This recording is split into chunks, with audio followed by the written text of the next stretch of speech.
بسم الله الرحمن الرحيم. ألف لام را، تلك آيات الكتاب المبين. إنا أنزلناه قرآنا عربيا لعلكم تعقلون. نحن نقص عليك أحسن القصص بما أوحينا إليك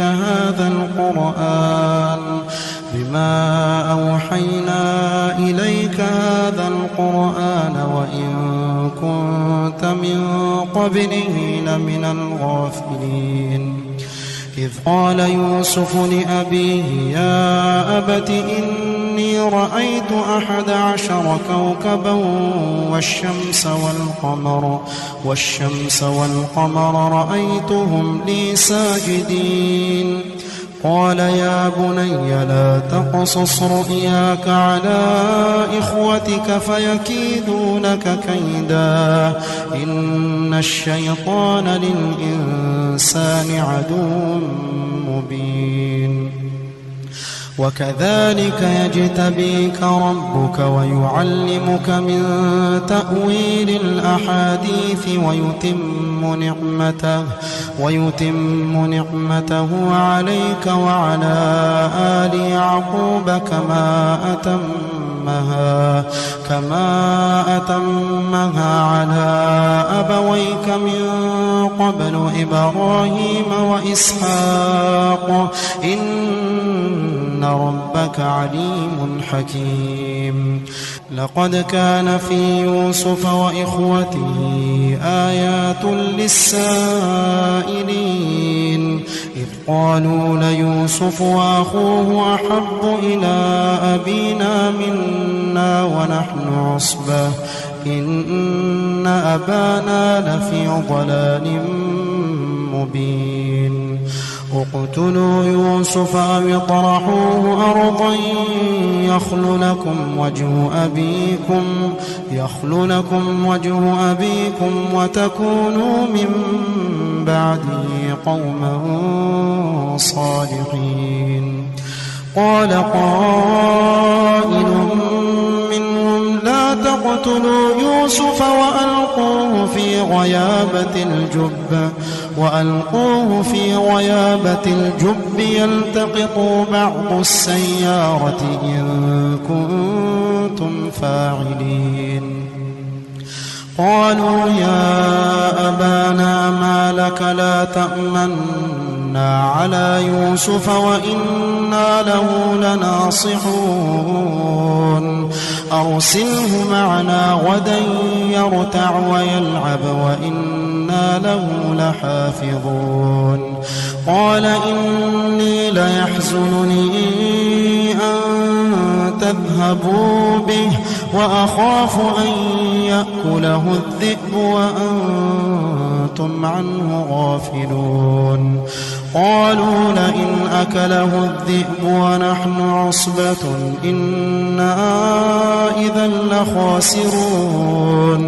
فلما ذهبوا به وأجمعوا أن يجعلوه في غيابة الجب وأوحينا إليه لتنبئنهم بأمرهم هذا وهم لا يشعرون. وجاءوا أباهم عشاء يبكون. قالوا يا أبانا إنا ذهبنا نستبق وتركنا يوسف عند متاعنا فأكله الذئب وما أنت بمؤمن لنا ولو كنا صادقين. وجاءوا على قميصه بدم كذب قال بل سولت لكم أنفسكم أمرا فصبر جميل والله المستعان على ما تصفون.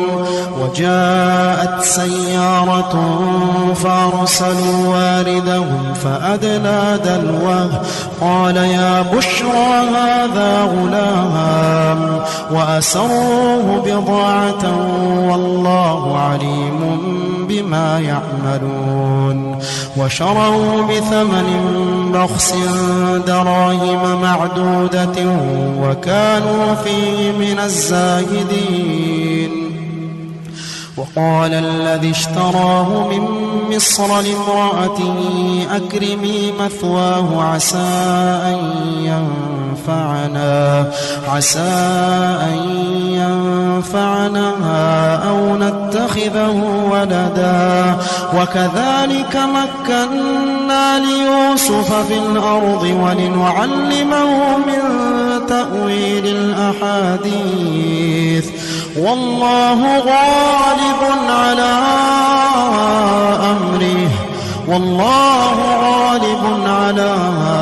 أمره ولكن أكثر الناس لا يعلمون.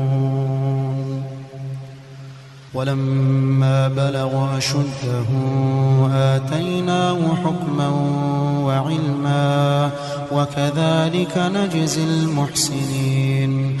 وراودته التي هو في بيتها عن نفسه وغلقت الأبواب وقالت هيت لك قال معاذ الله إنه ربي أحسن مثواي إنه لا يفلح الظالمون. ولقد همت به وهم بها لولا أن رأى برهان ربه كذلك لنصرف عنه السوء والفحشاء إنه من عبادنا المخلصين. واستبق الباب وقدت قميصه من دبر وألف يا سيدها لدى الباب قالت ما جزاء من أراد بأهلك سوءا إلا أن يسجن أو عذاب أليم.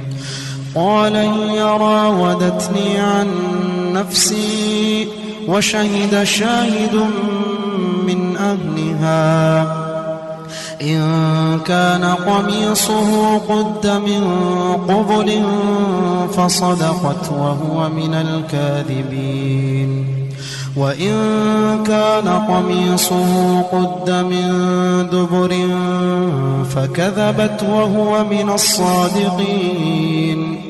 فلما رأى قميصه قد من دبر قال إنه من كيدكن إن كيدكن عظيم. يوسف أعرض عن هذا واستغفري لذنبك إنك كنت من الخاطئين. وقال نسوة في المدينة امرأة العزيز تراود فتاها عن نفسه قد شغفها حبا إنا لنراها في ضلال مبين. فلما سمعت بمكرهن أرسلت إليهن وأعتدت لهن متكأ وآتت كل واحدة منهن سكينا وقالت اخرج عليهن. فلما رأينه أكبرنه وقطعن أيديهن وقلنا حاش لله ما هذا بشرا إن هذا إلا ملك كريم. قالت فذلكن الذي لمتنني فيه ولقد راودته عن نفسه فاستعصم ولئن لم يفعل ما آمره ليسجنن وليكون من الصاغرين. قال رب السجن أحب إلي مما يدعونني إليه وإلا تصرف عني كيدهن أصب إليهن وأكن من الجاهلين. فاستجاب له ربه فصرف عنه كيدهن إنه هو السميع العليم. ثم بدا لهم من بعد ما رأوا الآيات ليسجننه حتى حين. ودخل معه السجن فتيان قال أحدهما إني أراني أعصر خمرا وقال الآخر إني أراني أحمل فوق رأسي خبزا تأكل الطير منه نبئنا بتأويله إنا نراك من المحسنين.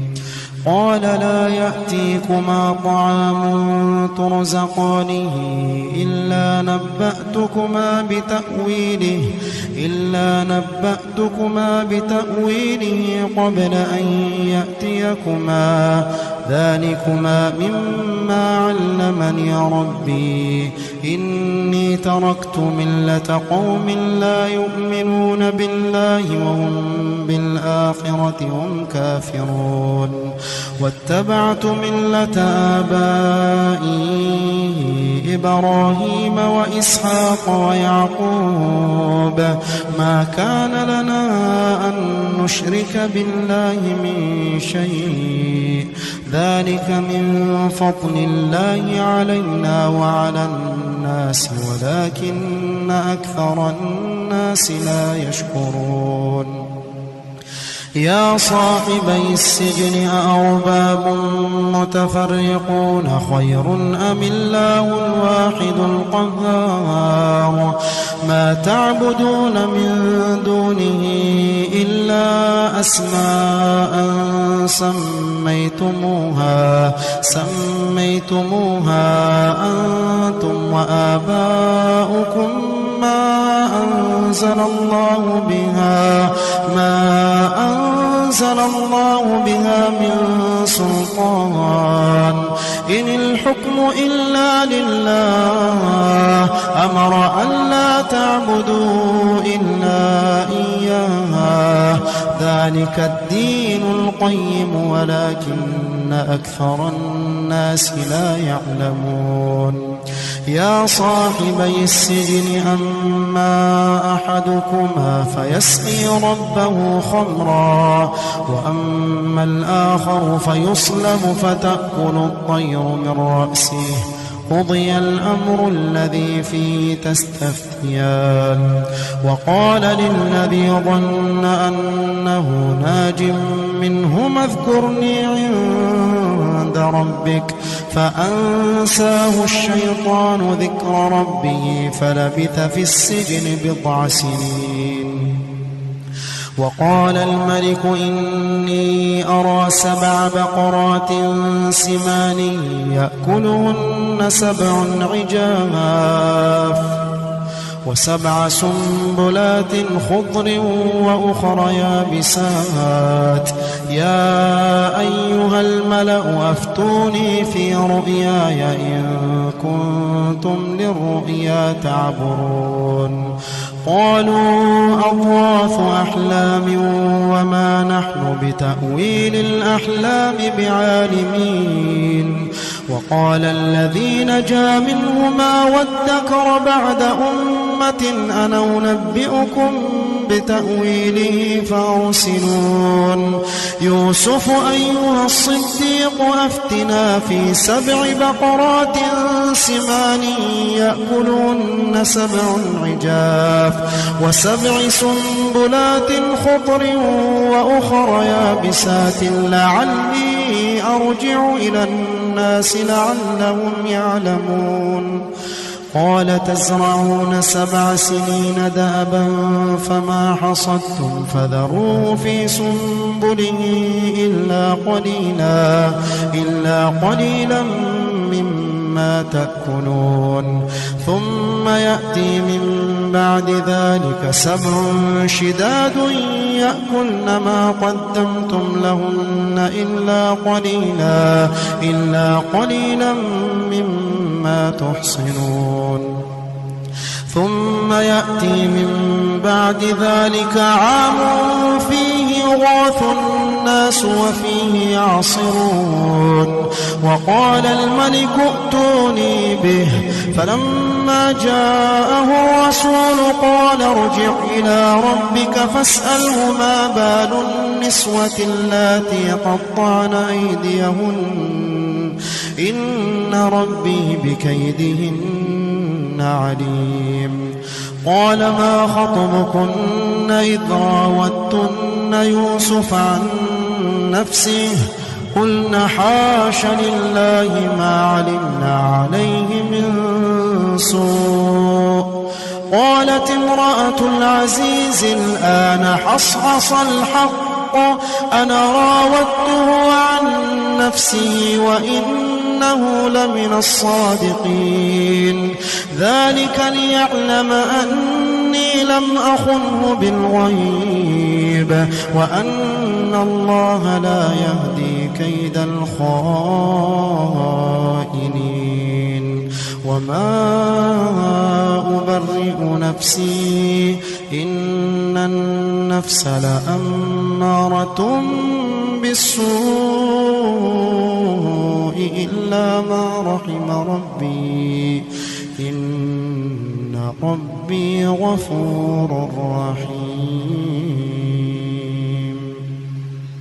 وقال الملك ائتوني به أستخلصه لنفسي فلما كلمه قال إنك اليوم لدينا مكين أمين قال اجعلني على خزائن الأرض إني حفيظ عليم وكذلك مكنا ليوسف في الأرض يتبوأ منها حيث يشاء نصيب برحمتنا من نشاء ولا نضيع أجر المحسنين ولأجر الآخرة خير للذين آمنوا وكانوا يتقون وجاء إخوة يوسف فدخلوا عليه فعرفهم وهم له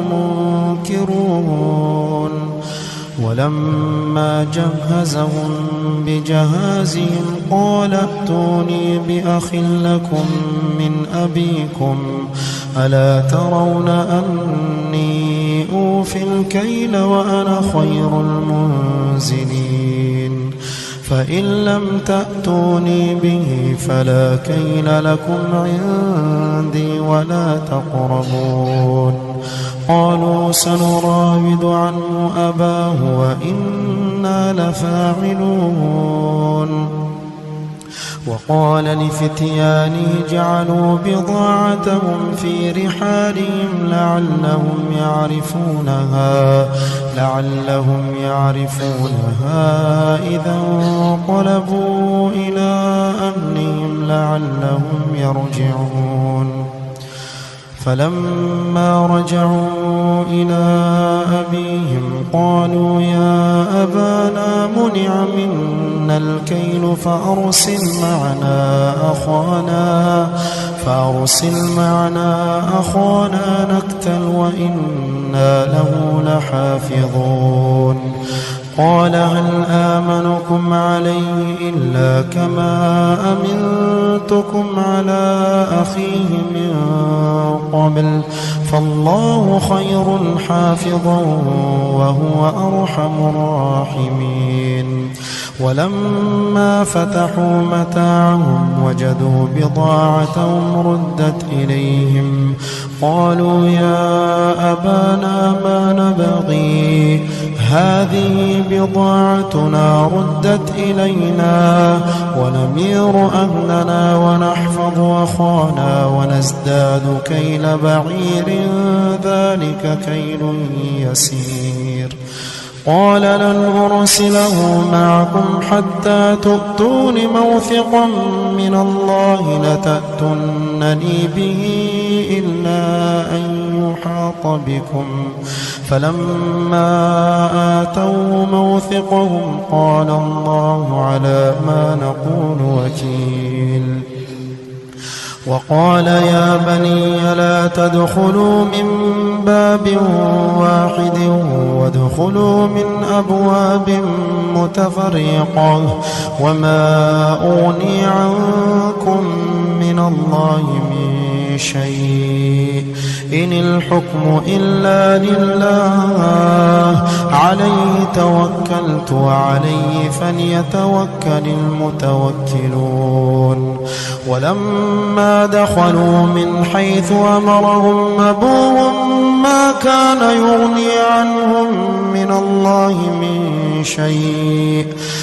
كان يغني عنهم من الله من شيء إلا حاجة في نفس يعقوب قضاها وإنه لذو علم لما علمناه ولكن أكثر الناس لا يعلمون ولما دخلوا على يوسف آوى إليه أخاه قال إني أنا أخوك فلا تبتئس بما كانوا يعملون فلما جهزهم بجهازهم جعل السقاية في رحل أخيه ثم أذن مؤذن أيتها العير إنكم لسارقون قالوا وأقبلوا عليهم ماذا تفقدون قالوا نفقد صواع الملك ولمن جاء به حمل بعير وأنا به زعيم قالوا تالله لقد علمتم ما جئنا لنفسد في الأرض وما كنا سارقين قالوا فما جزاؤه إن كنتم كاذبين قالوا جزاؤه من وجد في رحله فهو جزاؤه كذلك نجزي الظالمين فبدأ بأوعيتهم قبل وعاء أخيه ثم استخرجها من وعاء أخيه كذلك كدنا ليوسف ما كان ليأخذ أخاه في دين الملك إلا أن يشاء الله نرفع درجات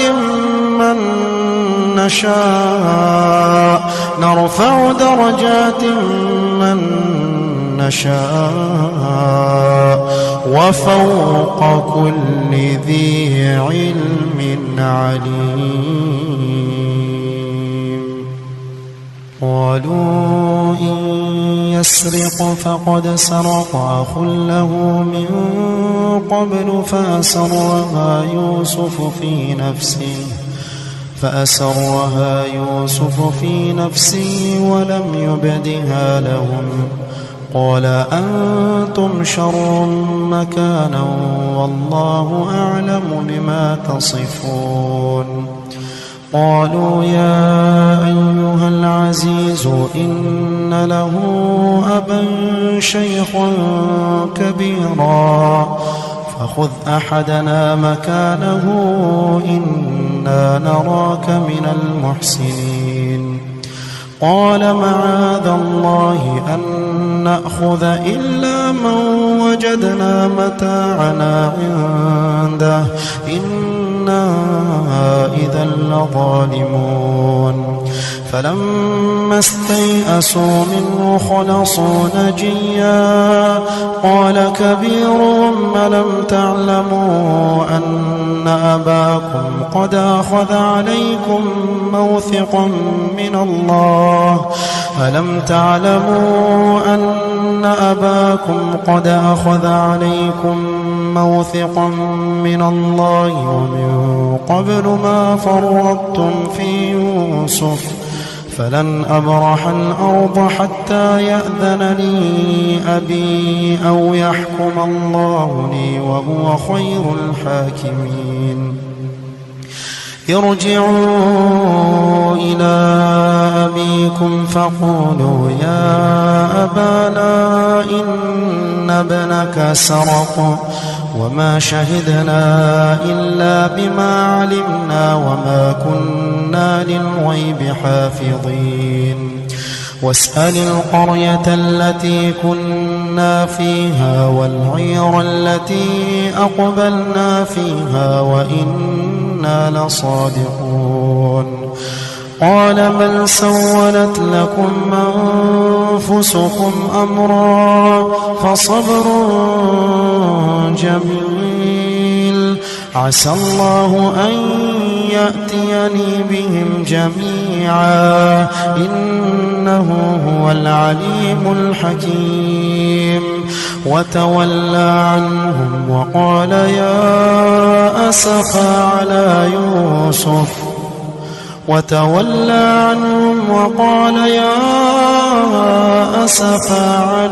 يوسف وابيضت عيناه من الحزن فهو كظيم. قالوا تالله تفتأ تذكر يوسف حتى تكون حرضا أو تكون من الهالكين. قال إنما أشكو بثي وحزني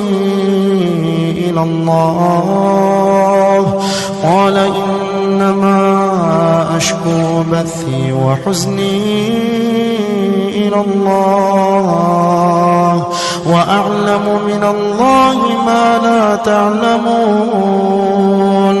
يا بني اذهبوا فتحسسوا من يوسف وأخيه ولا تيأسوا من روح الله إنه لا ييأس من روح الله إلا القوم الكافرون.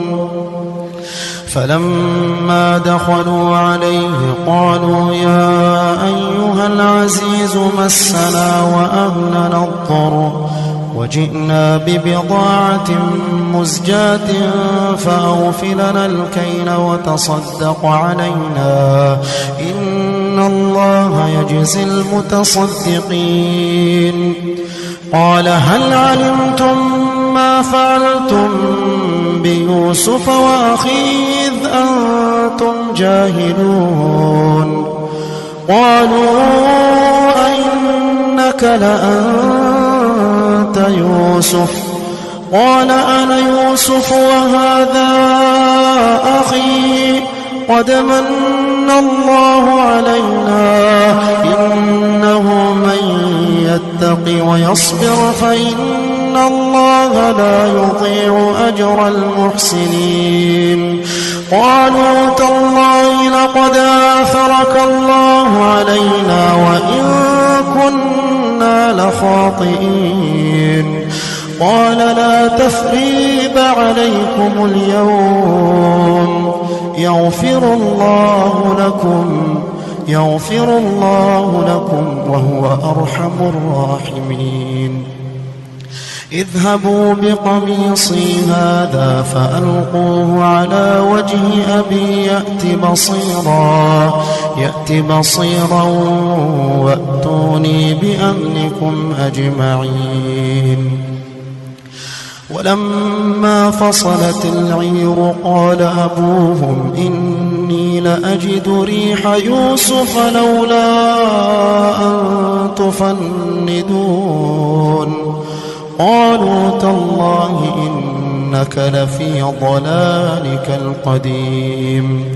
فلما أن جاء البشير ألقاه على وجهه فارتد بصيرا قال ألم أقل لكم إني أعلم من الله ما لا تعلمون.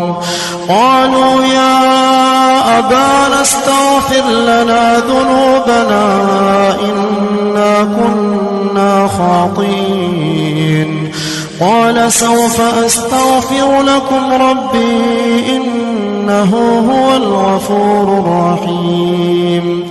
فلما دخلوا على يوسف آوى إليه أبويه وقال ادخلوا مصر إن شاء الله آمنين. ورفع أبويه على العرش وخروا له سجدا وقال يا أبت هذا تأويل رؤياي من قبل قد جعل ربي حقا وقد أحسن بي إذ أخرجني من السجن وجاء بكم من البدو من بعد أن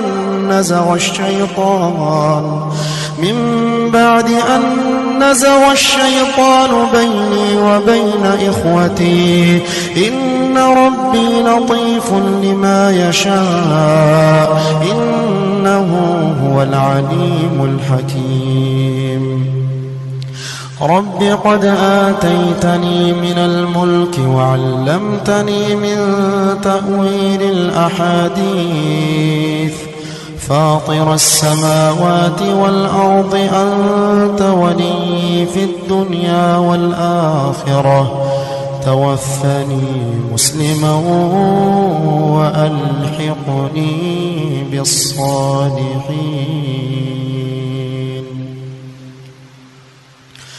رب قد آتيتني من الملك وعلمتني من تأويل الأحاديث فاطر السماوات والأرض أنت ولي في الدنيا والآخرة توفني مسلما وألحقني بالصالحين.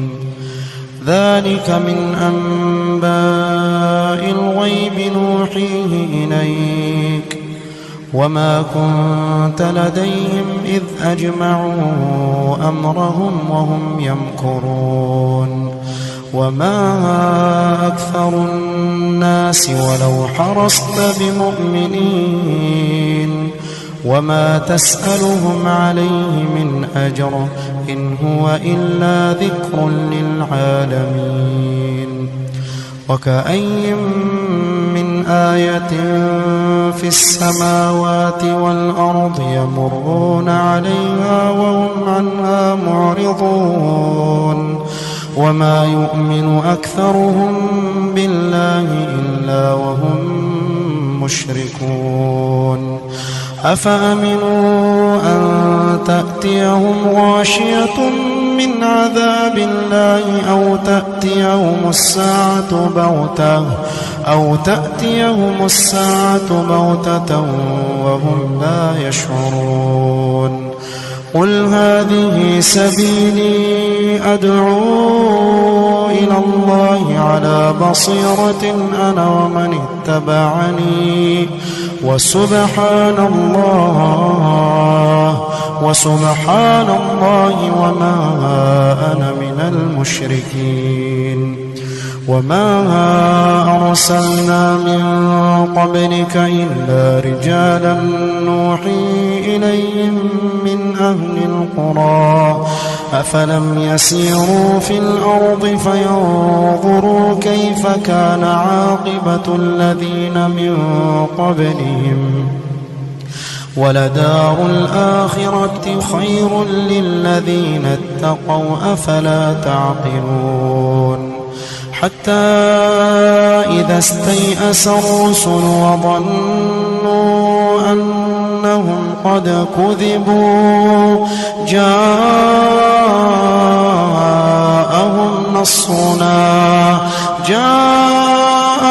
نصرنا فنجي من نشاء ولا يرد بأسنا عن القوم المجرمين لقد كان في قصصهم عبرة لأولي الألباب ما كان حديثا يفترى ولكن تصديق الذي بين يديه وتفصيل كل شيء وهدى ورحمة لقوم يؤمنون.